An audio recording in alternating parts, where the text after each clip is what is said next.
All right, I want to be very clear here. Social media can be a wonderful tool, and it could be hilarious. And yes, also on social media, there's a lot of toxicity and vile and evil crap there. Okay, social media, um, whether you like it or not, it's going to be part of our lives. However, again, we know it's out there. And it is everyone's social responsibility to talk to their family members, especially younger ones, about the dangers that are on social media. But I don't like the idea of the Surgeon General saying that all social media should be given, well, cigarette-like warnings, okay? I know the dangers on social media, but it's up to people, not the government, to start telling us what to do. I think we all understand what comes to getting online and engaging with people across the world or seeing posts and everything else. And it is our job, not the government's job, because I see this as a pathway for opening up for censorship. Because then it's like, do you want to consume this product? Do you want to check this out? Do you want to check this out? I don't need social media to do that for me. I don't need anyone on the great swamp bubble called Washington, D.C. to start implementing rules and regulations, because anytime they've done that, the censorship has always gotten worse. So here's the Surgeon General, shout out to Case Study QB, for talking about this, folks. Tonight, what some parents want to do with their kids' phones. Give me one reason why I shouldn't throw this in the bowl. I have to text people back. Why? Because I have to. No, that's it. No. Oh my God! Stop filming. I'm sick of it. Why would you do that? Ooh. No, why do that? I hate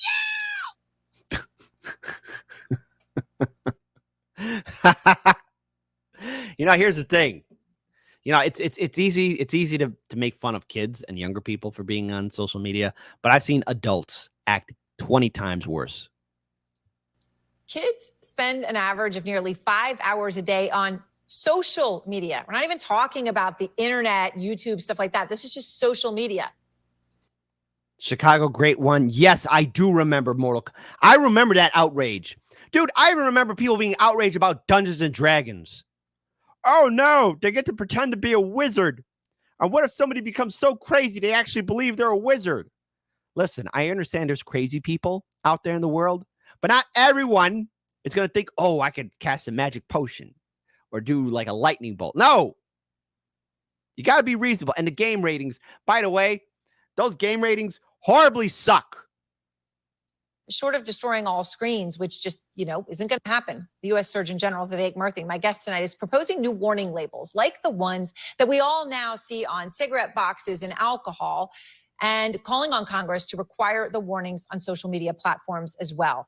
Out front tonight, the Surgeon General of the U.S., Dr. Vivek Murthy. And Dr. Murthy, thanks so much for joining us. So you and I have talked about this sort of on camera and off camera over the past couple of years. And tonight you're calling for a warning label that would be similar. No.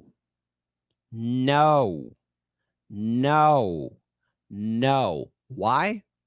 Well, I'm going to use actually Case Study QB as an example. All right. Now, he's done a lot of great work.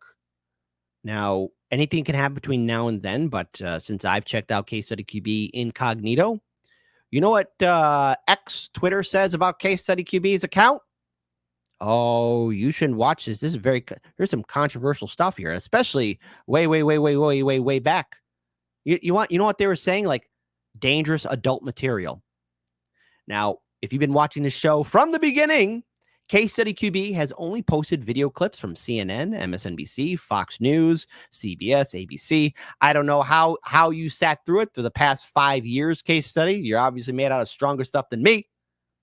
However, I want to be very clear on this.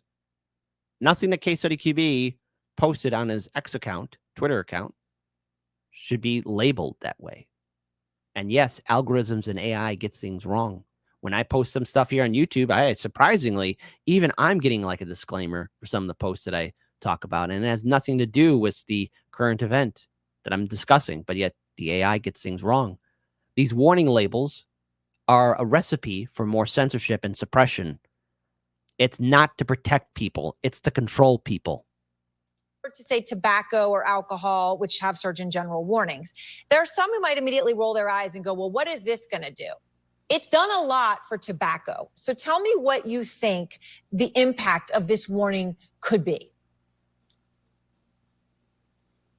Well, thanks, Aaron, and it's great to see you as well. This warning label is part of a broader strategy to help address the harms that we are seeing associated with social media for our kids. And last year, I issued an advisory on social media and youth mental health where I called for a series of measures that Congress can put in place to actually establish safety standards and require data transparency to make social media safer. Until that happens, we have to warn parents about what we are seeing in the data, which is that social media is associated with mental health harms. As a parent or as a guardian, how as a community member, we need to tell people what you see on Instagram, especially let's use Instagram, for example, right? What you see on Instagram, most of it is a lie, filters. It's fake. It's fake. People are only showing you the good parts, okay? Look, I like to post on Instagram and Twitter or Facebook here and there, but that's not the full story. There's a lot more. I understand people might feel bad watching somebody living their best life, but a lot of these major influencers, they're in debt up to their eyeballs, or they're not living such a lavish lifestyle when you really get to know them, okay? Don't make your life miserable by comparing yourself to somebody on social media. Don't do that. And that's what real adults need to say to young people. And I understand that social media can be addicting. I get it. But also, a lot of our lives are connected. And I've seen adults being on their phone. Something? Even I have been on my phone for quite some time because I'm going through emails, going through stories, looking at videos and other sources, trying to set up projects and everything else. And yes, we are all connected to it because whether you like it or not, the internet is part of our life. And yes, we are all exposed every single day to more news, more information, more politics, and everything else. And the thing is, in the internet, everything's up for grabs. And the thing is, everything can be seen. And we saw what's happening right now is TikTok, especially with the crisis that's happening in Gaza. We all see those videos out there. Very controversial and tough to look at. But it is our job as people to talk to each other, and more importantly, the next generation coming up, about what they're going to be exposed to on social media, to truly talk to them. But this government right here, giving out warning labels on social media, it's a bad idea. It's stupid because I see this being twisted in a way of what you are allowed to see. For adolescents. Now, warning labels, based on our experience with tobacco and alcohol products, can be useful in both increasing awareness and changing behavior. And a recent study, Aaron, of parents asking them whether specifically a Surgeon General's warning about the harms of social media, if that would change how they approach social media for their kids, 75% of those parents said that it would. So I have reason to believe that a warning label could be effective, but keep in mind, it is one part of a broader solution. And the main goal here is to make social media safe. That's going to require Congress to act. And that action cannot come soon enough. Right. I mean, we've seen all kinds of things. I mean, the link between depression and suicidal ideation and even just the like button. The studies are out there and they are everywhere. And perhaps it is by putting a kind of statement on this, you're allowing parents to know it's not just you. You're not alone. This is a serious problem. You're not imagining things. And you do talk about it in your own life, Dr. Murthy, your children. You talk about how they're 6 and 7 in calling for the warning labels. You've said you won't let them have a phone until high school. And I should say there are studies out there that show every single year you can delay giving your child a phone is a huge gift. Is a huge gift for their happiness, their lack of depression, their confidence. So when is the right time? Okay. I understand. I get it. Being involved in, having a family, you have to have communication. People have to have cell phones now. I'm sorry. We live in a crazy world and constant communication is key. But you know what else is key? Having a conversation, talking, giving young people a heads up of what they're going to see. And they shouldn't value their lives in comparison to what they see on an Instagram post or a Facebook post or a Twitter post or what you see on YouTube. It's all manufactured. It's all entertainment. It's all for show. And majority of it is not even real. if all of you decide to look up major influencers, I mean, yes, some people are top of the world, but a lot of them have a huge decline. Or either that, once the story gets revealed about all their posts, was all fake. None of it's real. They don't have a Ferrari or that big old mansion. Well, guess what? Upkeep is key. Down payments and everything else, purchase power is key. How can you maintain this multi-big star mansion when in fact you can't even get by for tomorrow? I mean, just remember the name Dan Bilzerian. Remember him before the 2020 lockdowns? That big old mansion that he had? Turns out he was renting it. And yet all of his posts was all the beautiful models. You think that was his game? No.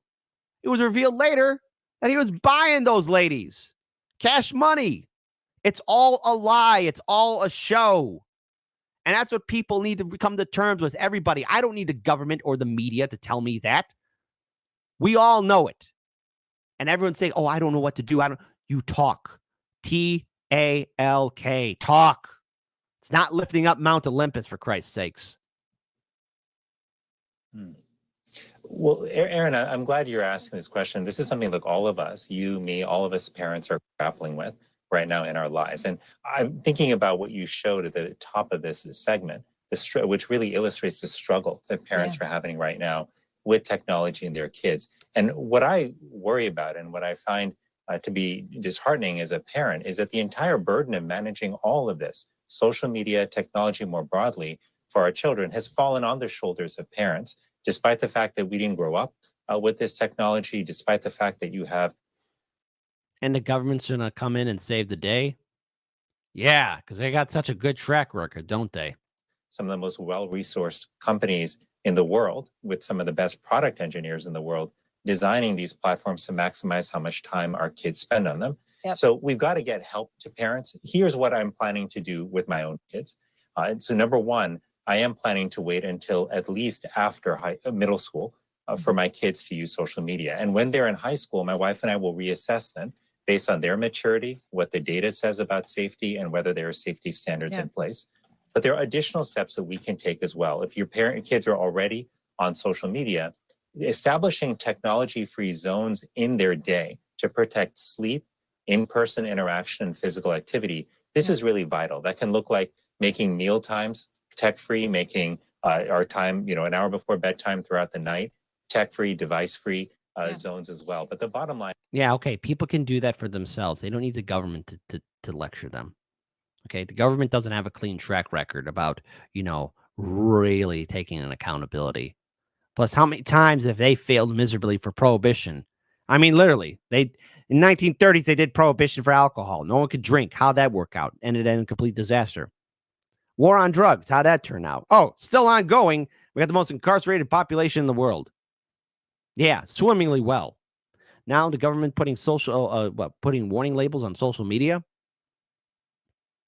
It is inexcusable for boomers, Xers, millennials, and Gen Z to not talk to the next generation about what dangers they'll see on social media, because we've all been exposed to it. We can't act ignorant and dumb, and the government is trying to pretend that we just don't know, or we're being overwhelmed. Talk to people. Talk to the next generation. Talk to each other. And again, I keep on beating this point down, but remember, what you see on social media is just a show. You're only seeing a snippet into somebody's life. Don't compare yourself to somebody else who's this huge influencer, okay? The story's always the same with those major influencers. Some of them, hey, are actually pretty good people. But some of their stories are pretty depressing and sad. Aaron, is you and I have both recognized that this is hard to do alone. And as parents, if we can come together, have each other's backs, and make a pact to put in place these rules for our families, it's easier for us. It's also easier for our kids, who will not be alone in establishing those kind of guardrails. And I know there's been a sort of wait till 8 as in terms of 8th grade things going around now in schools to try to have parents band together on this. But how frustrated, what can Congress do right now, Dr. Murthy? Because this is coming from, humans, we're all by nature addicted to these screens. TikTok, Instagram, Facebook, all of these websites are designed with one thing, which is to get more people to use them for a longer period of time at all ages. And they could say whatever they want to say, but they are eager to have young children, and they market to young children. What can be done to stop it at the source? Well, there's actually a lot that Congress can do. Congress can put in place the kind of safety standards that will protect our kids from harmful content like violence and sexual content, and protect their privacy and protect them from bullying and harassment online. Congress can also protect kids from the kind of features that would seek to manipulate their developing brains into excessive use. And these are all things that Congress can do right now. I've been encouraged. Do you trust Congress to help you out? I want to end this here because it's the guy is boring my dick off. Listen, I don't trust Congress to do the right thing, but hey, let's have democracy in the chat. Type 1 for Kit. I trust Congress to put on these warning labels. I trust them because they have my best interest at heart. Type 2, if you need a warning label to get onto social media, or you need a warning label just to live on the internet, you don't belong on the internet. I wonder how many 2s will get in the chat, because that's the thing. The internet can be a beautiful place, but it's also a rough and tumble place, and you got to stand on your own 2 feet. You got to be aggressive. You got to sometimes be plumb mad dog meat and get ready for whatever you see there. You got to have thick skin, because the internet is a beautiful place, but it's also a rough place too. And you got to be ready for what you see there.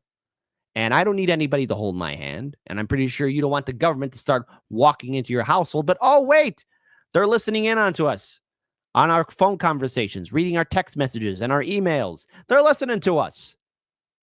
So what does that tell you? More government control, which I'm against. Stand against censorship now more than ever.